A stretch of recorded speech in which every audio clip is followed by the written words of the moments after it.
اب ہم سورہ کہف کا باقاعدہ آغاز کرتے ہیں۔ سورہ کہف شروع ہوتی ہے اس طرح کہ بسم اللہ الرحمن الرحیم، الحمد للہ الذی انزل عبدہ الکتاب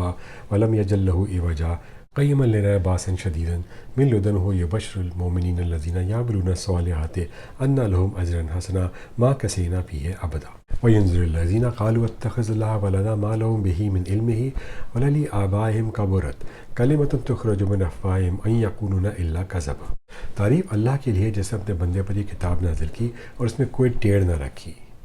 یعنی اس میں کوئی اونچ نیچ کی بات نہیں ہے جو سمجھ میں نہ آ سکے، اور نہ کوئی بات حق و صداقت کے خط مستقیم سے ہٹی ہوئی ہے جسے ماننے میں کسی انسان کو تامل ہوتا ہے۔ ٹھیک سیدھی بات کہنے والی کتاب، تاکہ وہ لوگوں کو خدا کے سخت عذاب سے خبردار کرے اور ایمان لا کر نیک عمل کرنے والوں کو خوشخبری دے دے کہ ان کے لیے اچھا اجر ہے جس میں وہ ہمیشہ رہیں گے، اور ان لوگوں کو ڈرا دے جو کہتے ہیں کہ اللہ نے کسی کو بیٹا بنایا ہے،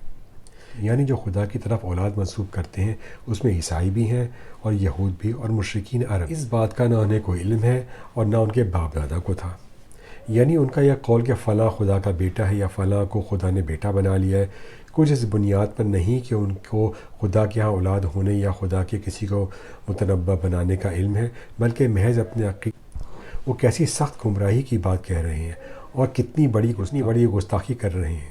جو اللہ رب العالمین کی جناب میں ان سے سرزد ہو رہی ہے۔ فلعل کیا باخر نفسک علی آثارہم ان لم یؤمنوا بہذا الحدیث اسفا انا جعلنا ما علی الارض زینۃ لها لنبلوہم ایہم احسن عملا وانا لجاعلون ما علیہا صعیدا جرزا۔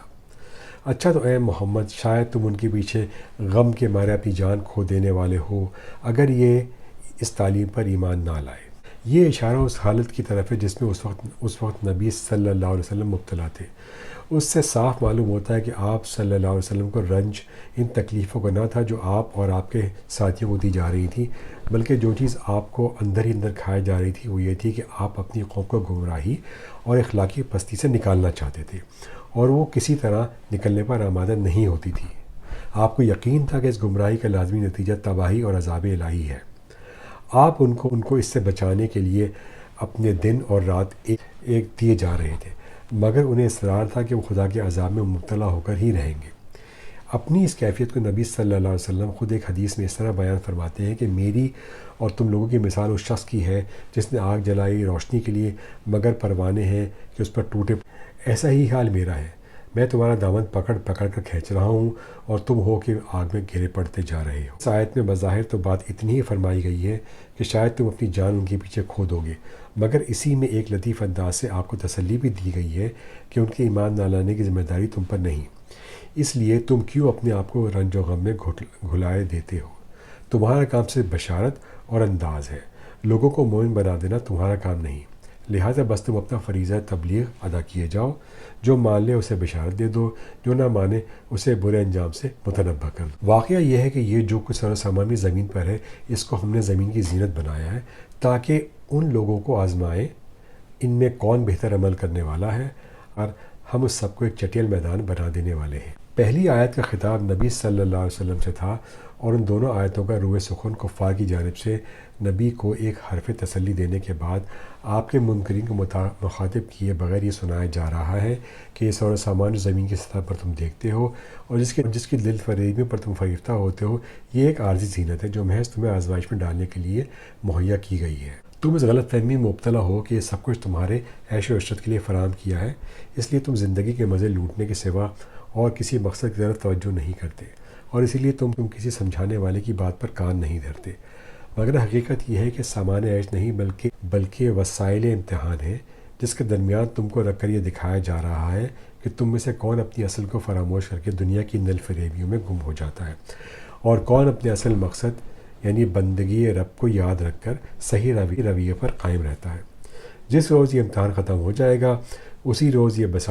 بساط عیش الٹ دی جائے گی اور یہ زمین ایک چٹیل میدان کے سوا کچھ نہ رہے گی۔ ام حسبت ان اصحاب الکہف والرقیم کانوا من آیاتنا عجبا اذ اوی الفتیۃ الی الکہف فقالوا ربنا آتنا من لدنک رحمہ۔ کیا تم سمجھتے ہو کہ غار اور غدبے والے ہماری کوئی بڑی عجیب نشانیوں میں سے تھے؟ الرقیم کے معنی اختلاف ہے، بعض صحابہ و تابعین سے منقول ہے کہ یہ اس بستی کا نام ہے جہاں یہ واقعہ پیش آیا اور وہ فلسطین کے درمیان واقع تھی، اور بعض قدیم مفسرین کہتے ہیں کہ اس سے مراد وہ کتبہ ہے جو اس غار پر اصحاب کہف کی یادگار میں لگایا گیا تھا۔ جب وہ چند نوجوان غار میں پناہ گزین ہوئے اور انہوں نے کہا کہ اے پروردگار، ہم کو اپنی رحمت خاص سے نواز، وَهَيِّئْ لَنَا مِنْ أَمْرِنَا رَشَدًا فَضَرَبْنَا عَلَىٰ آذَانِهِمْ فِي الْكَهْفِ سِنِينَ عَدَدًا ثُمَّ بَعَثْنَاهُمْ لِنَعْلَمَ أَيَّ الْحِزْبَيْنِ أَحْصَىٰ لِمَا لَبِثُوا أَمَدًا نحن نقص، ہمارا معاملہ درست کر دے۔ تو ہم نے انہیں اس غار میں تھپک کر سالہ سال کے لیے گہری نیند سلا دیا۔